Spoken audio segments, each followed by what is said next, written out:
How long before the first data and information comes from this project? It's coming already, I guess. It's coming already. Those those pathfinders, those little precursor guys, the spider one, they've had about 2,000 or so of those little spiders out there since this time last year, and so it's already generating data, and that data is flowing from the site down the fibre optic to here, into the Boise Centre, and then off to the various places around the world. And that's just a 1% little experiment, and it's already basically filled up the Boise Centre, right? So, it's, the ability of these things to produce data is rather amazing. So yeah, so we've started, we're in kindergarten with this kind of data volume. Yep. A question about the Big Bang, if I can. Yeah, sure. Over the years, we've heard how the estimate of the starting point started off like as big as a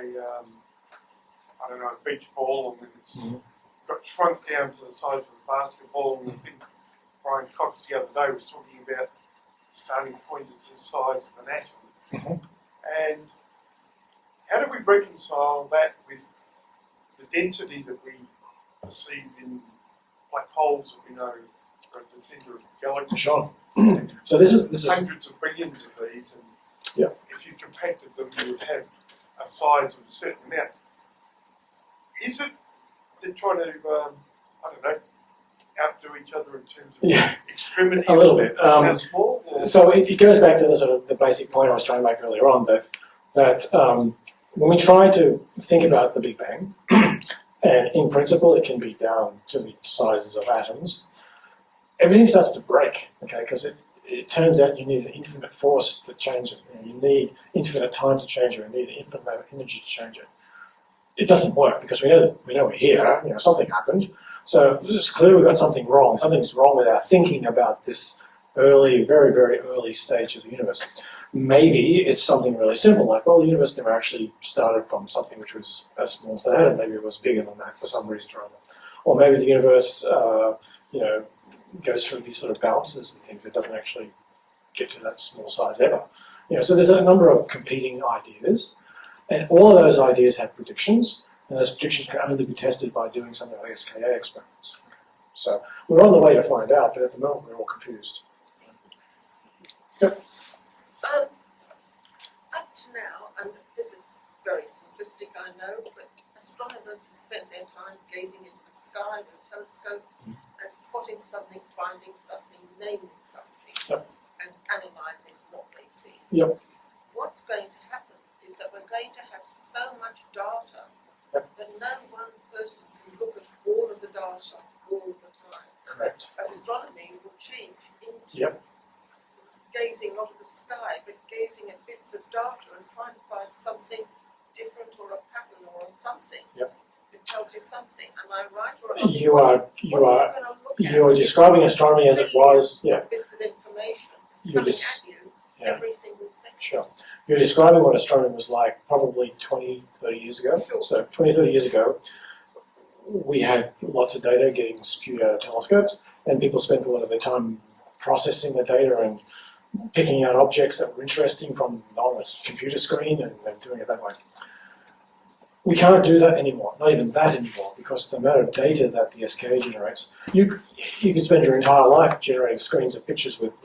So to really get the information in the SKA, we have to teach machines to be astronomers. Okay? We actually have to teach these computer systems to be able to make decisions about the data they're taking. Now, that's possible.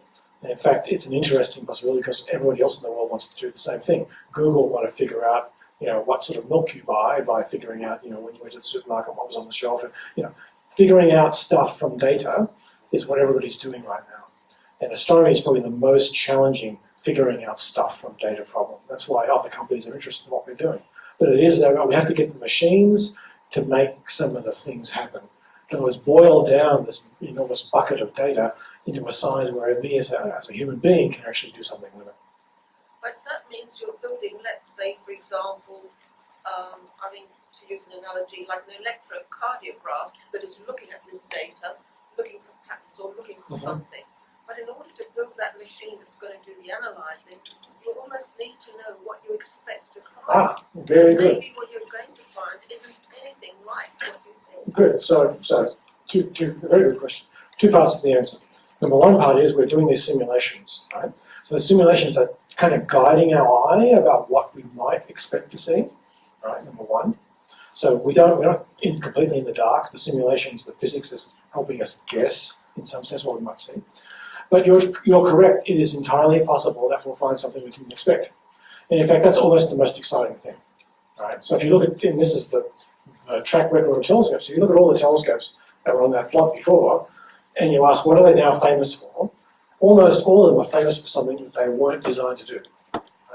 So astronomers are very much aware of your problem that you pointed out, and I think it's a very valid problem. So we have to be able to find the unknowns, the unknown unknowns even.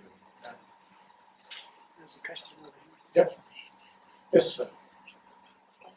Can you tell us how you will handle the problem of a research PhD who gets his PhD in a finite length of time, anywhere in the procedure here? So let's go to the fully operational thing.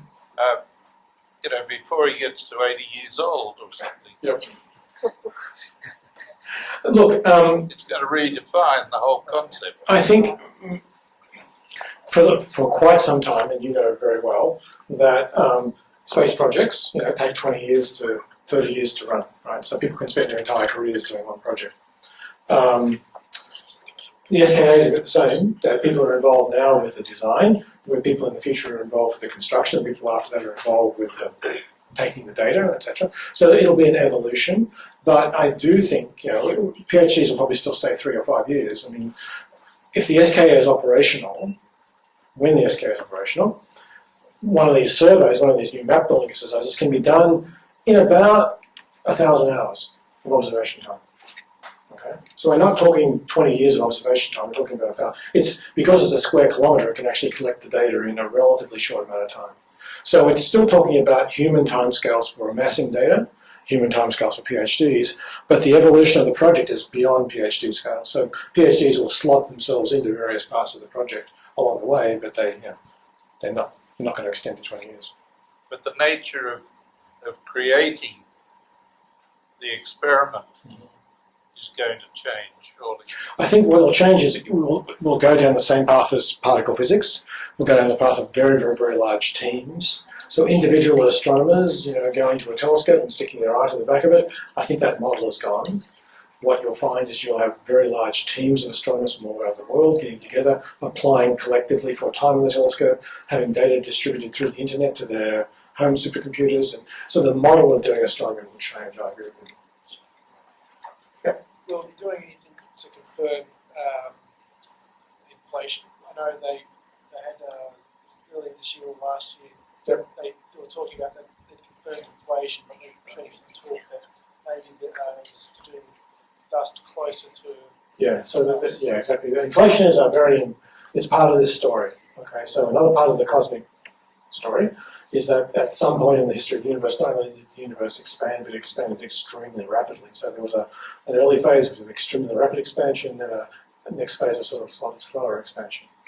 That really rapid expansion is called inflation, and people want it for various reasons because it solves certain problems.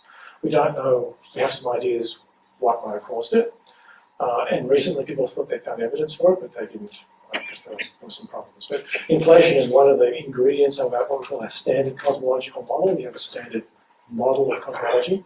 Inflation is part of that story. We think it's important to the story because it solves some problems. We still haven't found its source. Just like we haven't found the source of the dark energy, we haven't found the source of the inflation either. Yep. So when the Big Bang happened, all the diagrams you see seem to go one direction. Yep. Shouldn't it be in the center that it went everywhere? It's just a cartoon. Okay, so yes, indeed, I could draw a circular rather than an hourglass. I could draw a circular thing, no problem. But it's just a diagrammatic way of showing progression of time and distance. So everything is moving away from the center point. Correct. Yes. Yep.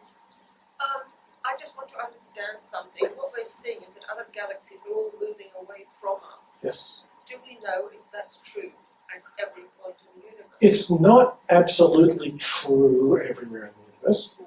The reason is quite simple, that if you, this is the Milky Way, and there are galaxies which live near the Milky Way exerts a gravitational force on them, right? So they could have started moving away from each other in the universe, but eventually if gravity is strong enough, or if they're close enough, then they stop. They start slowing down and start even actually approaching one another again, right? So in the small scales, the scale between individual galaxies, for example, galaxies can be moving in orbits around each other, so it's not true that everything's expanding. It's only when you get to the scale of hundreds and thousands of millions of galaxies that the universe is still expanding nice and uniformly. So yes, good question. Thank you.